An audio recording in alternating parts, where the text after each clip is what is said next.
ciidamada danab iyo kuwa kale ee amniga waxay xoojiyeen duqeynta iyo weerarada ka dhanka ah al-shabaab taasoo keentay inay wiiqanto awoodda kooxda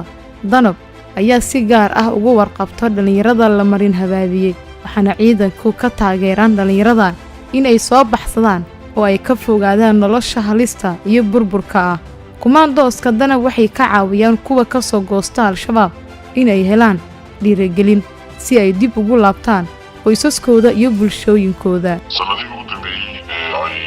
shaqaynayeen ciidanka kumaandooska danab waxaa jira tiro aad u badan oo ka tirsanaan jiray nabadiintii al-shabaab kuwaasoo isku soo dhiibay ciidanka kumaandooska danab waxayna isku soo dhiibeen gobollada kala duwan ee ay ka howlgalaan ciidanka kumaandooska danab isu soo dhiibi hadda maqasho waa nin si voluntary ah ama si iskiis ah isagoo hor ah soo goostay ururka al-shabaab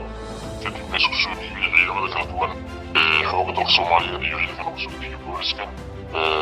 danabna waxay qayb ka tahay ciidamada kala duwan ee isku soo dhiibaan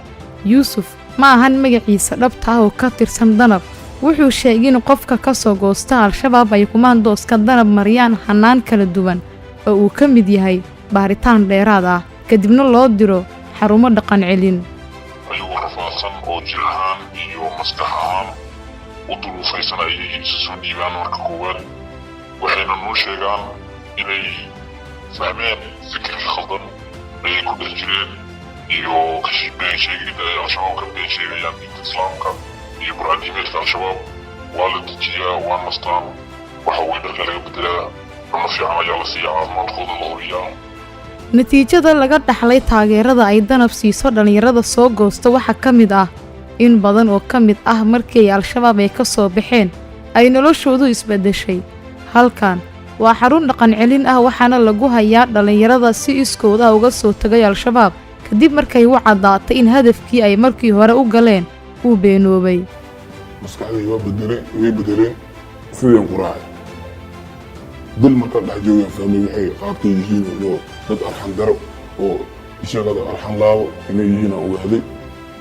sidaa darteeda marka fal aan kusoo baxsan lahaan diyaarsanay sidee ugu soo baxsaday waxaa ugalaysaa dina ugalaysaa arrinkan waxyaabo badan aakhirada adduunka waa ku liibaanaysaa fikrada noocaasaa laga dhaadhiciyay markii aan ogaaday in falal xun ay ku qaaqayaan dad ay yihiin arxanlaabayaal ah aan ogaaday ma ogeyn macnaa sida hadda dad masaakiin oo shaqaynaysanaysa hadda qarxi lagu fulinayo sida hadda dad oo macnawiin oo ashaadan fikirnayo oo la tuuranayo la dilayo ma uu raqam sidaas dhalinyarada xarunta ay ku jirta waxay dareemayaan inay hadda u nool yihiin sida bulshada caadiga ah isla markaana ay ka raysteen nolol aad u adag waxaa la siiyey waxbarasho aasaasi ah iyo xirfado farsamada gacanta oo qorshuhu yahay in ay ku shaqaystaan markii halkani ay ka baxaan dhalinyarada hadda ku sii haray gacmaha al-shabaab ama se hadda kasii tirsan ururka xabjirka ee al-shabaab waxaanu u sheegaynaa inay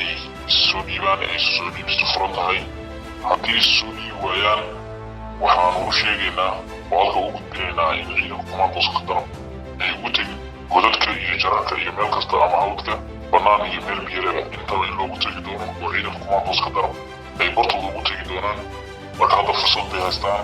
fursadaas ha ka faa'iidaysteen dhalinyarta la khalday ee rafaadka iyo dhibaatadu ku haysato ee gumaysiga ku jira inay gumaysiga ka soo baxaan ayaan u baaqaynaa fariinta kumaandooska danab ay u hayaan dhalinyarada weli ku jirta al-shabaab waa in ay weli u furan tahay inay isa soo dhiibaan oo ay ka soo baxsadaan kooxda si ay u badbaadiyaan naftooda